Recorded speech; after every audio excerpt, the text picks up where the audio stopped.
नित्यानंद चंद्र जय गौरभक्त वृंद। हरे कृष्ण कृष्ण कृष्ण हरे हरे, हरे Ram Ram Ram Hare Hare. Hare Krishna everyone. So we are starting chapter number 27 today. Rai Ramanand Samvad, Lord Chaitanya Mahaprabhu and Ramananda Rai. The author of the Chaitanya Charitamrita has described Lord Chaitanya Mahaprabhu as the ocean of transcendental knowledge. I hope everyone remembers the name of the author of Sri Chaitanya Charitamrita. It is Srila Krishnadas Kaviraj Goswami.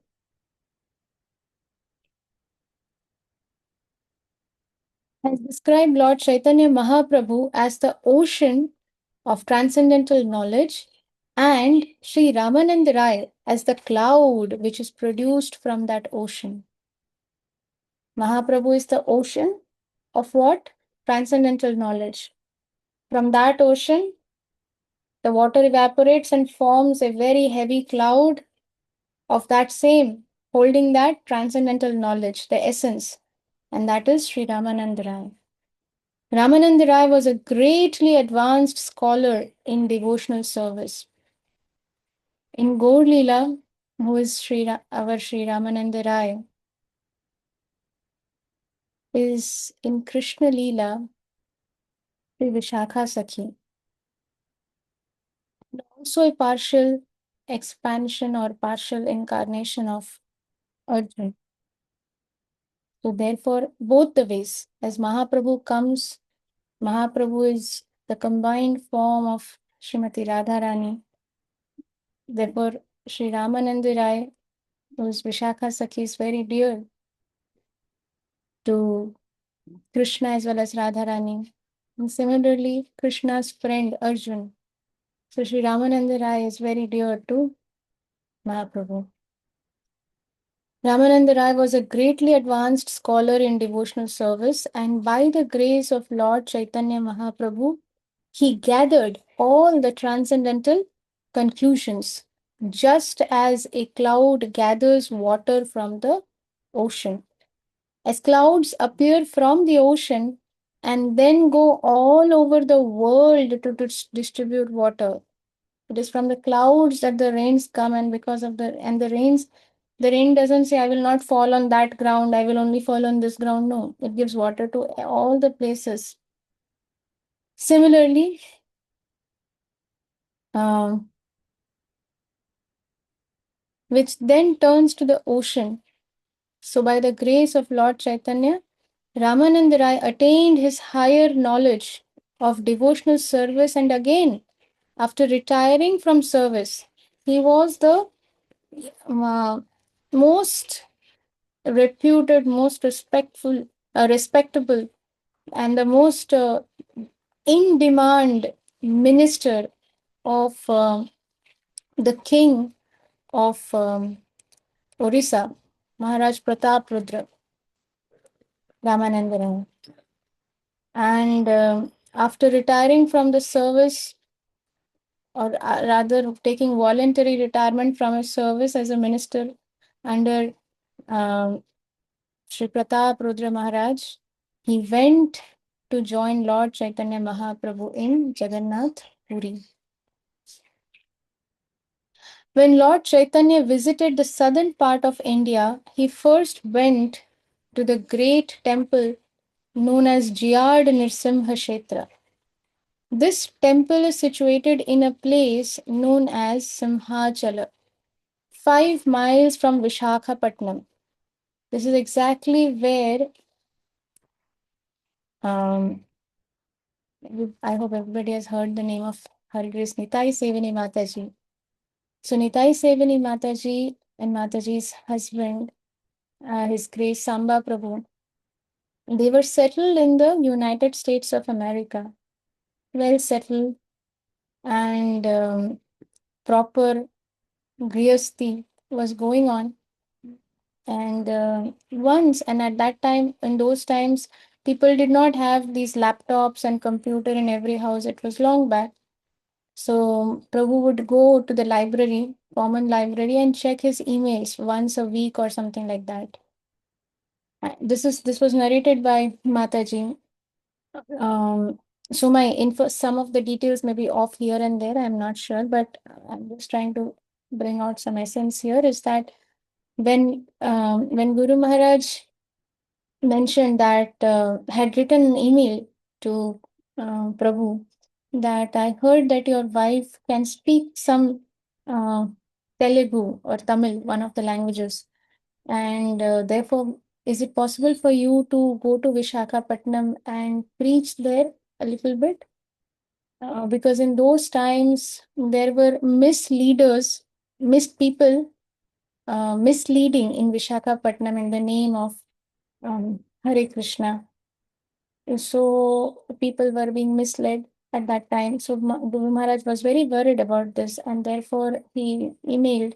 And at that time, Prabhu and Mataji, they just decided that okay, so within a week, I think within a week or 10 days, if I, mostly something like that, they wrapped up everything, and then they came to India. They reached Delhi. In fact, one of the devotees in the US told Prabhu that you must be mad. You know, who does this? You are properly settled here. Why don't you just go for some time and then come back? No, this is impossible. You don't know anybody there. You have never lived there. You don't even know where you are going. And you're wrapping up everything in just the first. So Prabhu said, my Guru Maharaj has said this. I want to give my life and soul to serve this instruction. There is nothing more important than serving the instruction of my spiritual master. So they reached Delhi, and then they bought a second hand car, because from Delhi they took a road map. Though in those days people did not even have mobile phones, and like we use GPS so easy. Open the GPS app and just put the location and you can go. But no, in those days it was not available. So they took a road map, hand map, and then first they tried to remember, okay, what is the name of the place? Ah, Vishakhapatnam. Okay, they never even heard the name. So then they started looking for that place. Where is Vishakhapatnam in that map? So it took them some, I think 1 hour or something to locate that tiny spot in the corner, Vishakhapatnam. Then they started their journey. So I forgot how many days. Of course, it's a Mataji narrates it very. It's a very interesting. The Mataji's and Prabhu's life is just so amazing. Undoubtedly, they are such exemplary disciples of Guru Maharaj. Undoubtedly. So, and undoubtedly, they have received such mercy from Guru Maharaj because they have given their life and soul. Therefore, Guru Maharaj is giving all the mercy, all the blessings required for them to go on to serve in this mission of Mahaprabhu and Srila Prabhupada. So finally they reach a place called Simhachal. And at night, it was already night. They reach a place and there was a mountain, a big mountain there. They paused the car and there was nothing nearby. So they were thinking they don't even know where they have come. They just thought that okay, this is somewhere close, I think. So they just waited there and thought that okay, we'll spend the night here because it is too dark and we don't even know where we are because no lights, nothing. So on top of the mountain, they could see a light, bright light. So they waited there for some time, and there were some passerby, people passing by. So Mataji, in her broken, she did not even know fluent. I forgot whether it is Tamil or Telugu, whichever. But Mataji did not even know fluent that language. But she just, in her broken, 1 or 2 words, she asked that person, "What is that? light in the mountain, on the mountain. They said that it is a very, very, what to say, wonderful, very nice Vishnu temple. If you want, you can go there. You can rest there for the night. So maybe in some broken language they had a conversation. So this person said you can go and you can rest in that temple, and then tomorrow morning you can start from here. You can go there. It's very nice temple, Vishnu temple. So I think who knows, maybe it is that Jiyad Narsimha temple only. Because it says this temple is situated on top of a hill. So this shows that, these, when of course, when I'm reading this, I suddenly remembered, as soon as I read Simhachal, and it is on top of a hill, I remembered Mataji's this travel pastime. So I think, because then later Mataji says that, so it was Simhachal because we asked the name, what is this place, and that person said this is Simhachal, that is a Vishnu temple on top of the hill. So both the things they relate. And Jiyad Narsimha, why the name Jiyad Narsimha? Because there was a devotee of the Lord, and he had this huge farm. I I don't remember the exact pastime, but he had a huge farm, and one day, like he saw that there are like suddenly huge holes in that farm everywhere, huge, massive holes in the entire farm, as if some wild boar has dug it. Um, so so this person, he, he prays something like that, and then and he prays to Lord Narsimhadev that, what is this attack on my farm, and why is it happening? I am taking your shelter, you have to protect me. And then um, I don't remember the exact pastime. However, what happens is that he gets darshan of Lord Narsimhadev, and at that time, because Lord Narsimhadev was very pleased with him, and then Lord Narsimhadev asks him that, you have any desire, you tell me, what do you want? So this person, he was very, very opulent, very rich. He says that and he was very famous, very, very well known in that place. He said, I actually don't require anything, but I have one request, that can you please use my name, um, so that people, when they take your name, my name is with you. So that person's name is Jiyad. So from there, this name comes, Jiyad Narsimha. So Jiyad Narsimha Kshetra. And this temple is situated in a place known as Simhachal, which is 5 miles from Vishakhapatnam, where our very, very dear Guru Maharaj's very dear disciples, Her Grace Nitai Sevani Mataji and Prabhu, they had halted that one night before reaching Vishakhapatnam, before the great storm of Krishna consciousness blasted in Vishakhapatnam. Before that, that one night before that, Prabhu and Mataji were here, this temple situated on top of a hill. They stayed there, and then next morning they started for Vishakhapatnam, and then they reached Vishakhapatnam, where they knew no one. And then it is another very, very interesting story. If anybody is interested, they can just let me know. I'll share it on the group. I think I'd shared it already, but still, if somebody has missed it out, you can just let me know. I can share the link on the group to hear it. There are many temples in that area, but the Jiyad in its Simhashetra temple is the largest of all. This temple is filled with beautiful sculpture of interest to many students, and due to its popularity, it is a very rich temple. An inscription in the temple states that the king of Vijayanagar formerly decorated this temple with gold and even covered the body of the deity with gold plate. To facilitate attendance at the temple, there are free apartments for visitors.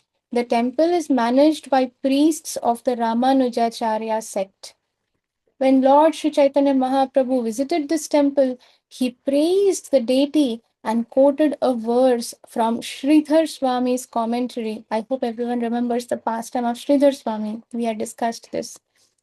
Sridhar Swami's commentary on Srimad Bhagavatam 7.9.1.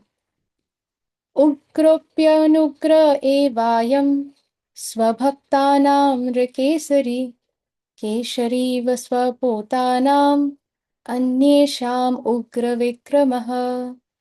Although Lord Nrsimha is very severe to demons and non-devotees, he is very kind to his submissive devotees like Prahlad. Lord Nrsimha appeared as a half man, half lion incarnation of Krishna when Prahlad, a boy, small boy devotee of the Lord, was harassed by his demoniac father Hiranyakashipu. Just as a lion is very ferocious to other animals, but very kind and submissive to his cubs, so Lord Nrsimha appeared ferocious to Hiranyakashipu and very kind to his devotee Prahlad. So we'll pause here for today, and Krishna willing, we'll continue reading again tomorrow. Thank you very much, dear devotees, for your association. Vansha kalpatrubhyascha kripa sindhu evacha पतितानां पावनेभ्यो वैष्णवेभ्यो नमो नमः. अनंत कोटि वैष्णव वृंद की जय. श्री श्रीमद श्रील जय पताका स्वामी गुरु महाराज की जय. जगत गुरु श्रील प्रभुपाद की जय. Dear devotees, the Jai Pataka Swami Guru Maharaj's health is not fine, so therefore let us all put extra prayers. Let us pray to Narsimhadev for if Lord Narsimhadev so desires, then our Guru Maharaj, so that his health gets fine, gets better soon, earlier, because Guru Maharaj is going through so much pain, he's suffering so much pain, and of course, it is not his karma, it is all of our karma. It is the karma of those people who are not keeping their vows that they have taken while taking initiation. So whatever the reason may be, let us pray for Guru Maharaj, for his recovery if Krishna so desires, so that we may have Guru Maharaj amidst us. The movement needs Guru Maharaj. We all need Guru Maharaj. So, Nitai Gaur Premanandi. Hari Hari Bol. Thank you, everyone.